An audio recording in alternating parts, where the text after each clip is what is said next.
नमस्कार दोस्तों, आपका स्वागत है। आज जो हम केस देखने वाले हैं दोस्तों, वो प्रमोद जैन जी नाम के एक लेखक है और उन्होंने पास्ट लाइफ रिग्रेशन के बहुत सारे केसेस कहे हैं। तो उसमें से एक केस है, वो हमसे ये कहते हैं कि एक इंसान ने उनको इस तरीके से बात कही थी कि कुछ दिनों पहले उनको जब रास्ते से जा रहा था तब उसका एक्सीडेंट ही होने वाला था और वो बहुत ही ज़्यादा बाल बाल बचा। और उसके बाद वो यही सोचने लगा कि उसका वहाँ पर दोस्तों एक्सीडेंट होना तय था। इस तरीके से वो बातें हुई, लेकिन बार बार उसको लग रहा है कि किसी ने उसको एक अदृश्य शक्ति ने कहीं ना कहीं उनको बचाया है।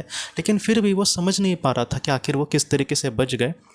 और बाद में उसको जब पास्ट लाइफ रिग्रेशन करने की उसको संधि मिली, तब उस पास्ट लाइफ रिग्रेशन में उसने ये देखा कि उसके सामने दोस्तों उसकी मार्गदर्शक आत्मा आई।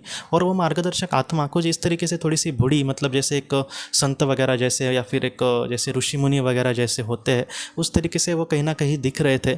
और वो ये कहते हैं कि बहुत ही ज़्यादा उनमें काबिलियत है, या फिर मार्गदर्शक आत्मा जिस तरीके से उसमें बहुत ज़्यादा ज्ञान है, उस तरीके से वो दिख रही थी। और वो ये कहते हैं कि वो एक ऋषि मुनि जैसे वो दिख नहीं रही थी, बल्कि मैं एक मार्गदर्शक को या फिर उच्च बली आत्मा को मेरे मन में एक ऐसा था कि वो उस तरीके से दिख रही होगी, इसलिए वो मेरे सामने ऐसे आए थे। लेकिन फिर भी उनका जो असल में जो रूप है या फिर जो वो थोड़ा सा अलग ही होगा, ऐसे उन्होंने कहा है। लेकिन फिर भी वो उस तरीके से उस रूप में वहाँ पर आई थी। उन्होंने उसको बहुत सारी बातें कही, जैसे जीवन में हमें क्या करना है, जीवन में किस तरीके से आगे बढ़ना है। तो इस तरीके से उन्होंने बहुत ही अच्छे से उनसे मार्गदर्शन लिया। और उसके बाद उसने ये कहा कि मेरा कुछ दिन पहले जहाँ पर एक्सीडेंट होना था, मुझे बहुत बार यही लगता है कि मुझे किसी शक्ति ने बचाया है। तो आप मुझे कृपया बता सकते हैं क्या कि किसने उस वक्त मुझे बचाया है, क्योंकि मुझे पता है कि मैं अपने बारे में जितना नहीं जानता उतना आप मेरे बारे में जानते हैं। तब उस मार्गदर्शक आत्मा ने उनको ये कहा कि तुम्हारा जो पृथ्वी पर जीवन चल रहा है, उसकी मार्गदर्शन का काम या फिर उसकी जिम्मेदारी है तुम्हारी, वो मुझे दी गई है। इसलिए मैं अपने जीवन में तुम्हारे जीवन में जो भी छोटी मोटी जो चीज़ें होती है, हमेशा उस पर नज़रें रखा होता हूँ। और ऐसे वक्त में कभी कभी तुम ऐसी कुछ गलतियाँ कर देते हो, तुम ही नहीं बहुत सारे इंसान करते हैं, जहाँ पर वो अलर्ट नहीं रहते, सावधान नहीं रहते।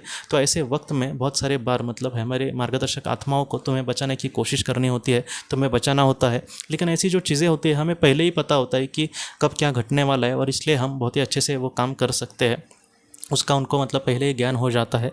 और उस वक्त जहाँ पर तुम्हारा एक्सीडेंट होने वाला था, दुर्घटना होने वाली थी, तो वो मुझे पहले ही पता था, इसलिए मैंने उस वक्त तुम्हें बचाने की कोशिश करी। तो वो एकदम चौंक गया। अब तक उसको यही लग रहा था कि किसी एक तीसरी शक्ति ने उसको बचाया होगा, लेकिन उनके सामने जो पवित्र आत्मा थी, उन्होंने ही डायरेक्टली उसको बचाया। ये बात उसको वहाँ पर पता चली और वो बहुत ज़्यादा उस वक्त भावुक हो गए दोस्तों।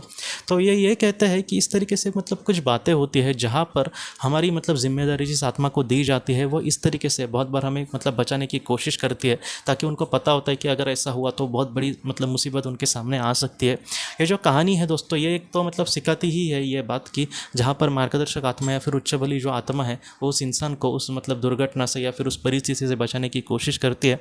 लेकिन ये जो कहानी है, एक ऐसा भी हिस्सा हमारे सामने रखती है जो थोड़ा सा डार्क वाला है।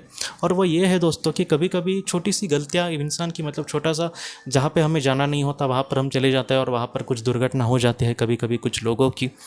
तो उसके पीछे आखिर क्या कारण होता है, वहाँ पर ये इनसे कुछ चूक हो जाती है क्या उच्च बल आत्माओं से या फिर मार्गदर्शक आत्मा से, जहाँ पर वो उनको बचा नहीं पाती। तो ऐसे नहीं होता दोस्तों। हमारे आत्मा ने अगर कुछ हमारे जीवन में, मैं आपको हमेशा कहने की कोशिश करता हूँ कि हमारे जीवन में जो भी बड़ी चीज़ घट रही है, जो भी बड़ी घटना घट रही है, तो उसका अगर अगर इतनी बड़ी घट रही है और उसका बहुत ही बड़ा परिणाम अगर हम पर हो रहा है, तो हमारी आत्मा ने कुछ ना कुछ उसके वजह से चयन किया ही होगा, जिसके वजह से आज वो हमारे साथ हो रही है। इसलिए वहाँ पर उनसे कुछ भी गलती नहीं होती।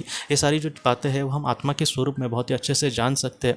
लेकिन हमें इतना याद रखना होगा कि जितना हो सके हमें सावधान रहने की ज़रूरत है, क्योंकि मैं आज को ही देखता हूँ कि टू व्हीलर से भी जाते समय ज़्यादातर लोग हेलमेट नहीं पहनते। तो ऐसा नहीं करना चाहिए। टू व्हीलर से जाते समय हेलमेट पहनना, या फिर अगर फोर व्हीलर से जाते समय सीट बेल्ट लगाना, ये जो प्राथमिक सेफ्टी जो हमें लेनी ही है। क्योंकि खुर्शीद भावनगरी जी ने भी यही कहा है कि हमारा जो शरीर है वो भगवान का दिया हुआ एक मंदिर है, उसकी केयर करना ये हमारा कहीं ना कहीं परम कर्तव्य है। इसलिए उसको हमें बहुत ही अच्छे से उसकी देखभाल करनी चाहिए, और हमारे हाथों से ऐसा कुछ भी ना हो जिससे हमारे शरीर को उसका बुरा परिणाम हो। इसलिए दोस्तों मैं आपको यही कहना चाहता हूँ कि जितना हो सके, अगर हमारे साथ कुछ बुरा हो रहा है, तो ऐसे वक्त में वो मार्गदर्शक आत्मा की ही गलती है, इसलिए मैं भुगत रहा हूँ, ऐसा कभी भी नहीं सोचना चाहिए। हमारे सामने अगर बड़ा दुख आया तो उसके पीछे कुछ ना कुछ हमारे आत्मा का चयन होगा, जिसको आज हम नहीं जानते, लेकिन एक बार हम ज़रूर जान पाएंगे। और हमारे जीवन में जितना हो सके अच्छे काम करके हमें जीवन में आगे ही बढ़ना है, लेकिन सावधान, साथ में जिस तरीके से सावधान भी रहने की कोशिश करनी होगी, क्योंकि ऐसी जो पवित्र आत्माएं हैं वो भी यही चाहती है कि हम कितने मतलब परिस्थिति का अच्छे से सामना करते हैं, या फिर हम कितना अलर्ट रहते हैं, हम कितना सावधान रहते हैं। बहुत बार में मतलब अच्छे लोग होते हैं जो दूसरों को भी सावधान करने की कोशिश करते हैं। जीवन में दोस्तों अलर्ट रहना, सावधान रहना किसी चीज़ से, और हमारे जीवन में जो भी बात हो रही है उसके पीछे कुछ ना कुछ कारण होगा, इस तरीके से समझकर हमेशा विवेकशीलता और चित्तप्रज्ञता से कर्म करना, ये हमारे आत्मा का परम लक्ष्य है। और इसको जितना हो सके अच्छे से सीख कर हमें जीवन में अपने आगे बढ़ना होगा दोस्तों।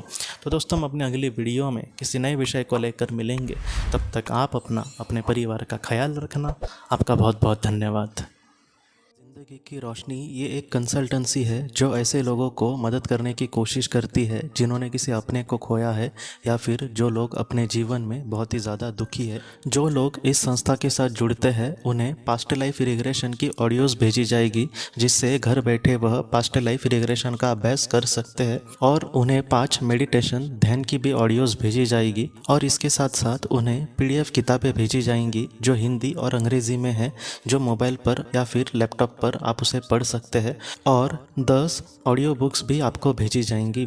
तो दोस्तों अगर आप इस संस्था के साथ जुड़ना चाहते हैं तो कृपया इस नंबर पे व्हाट्सएप मैसेज करें। आपका बहुत बहुत धन्यवाद।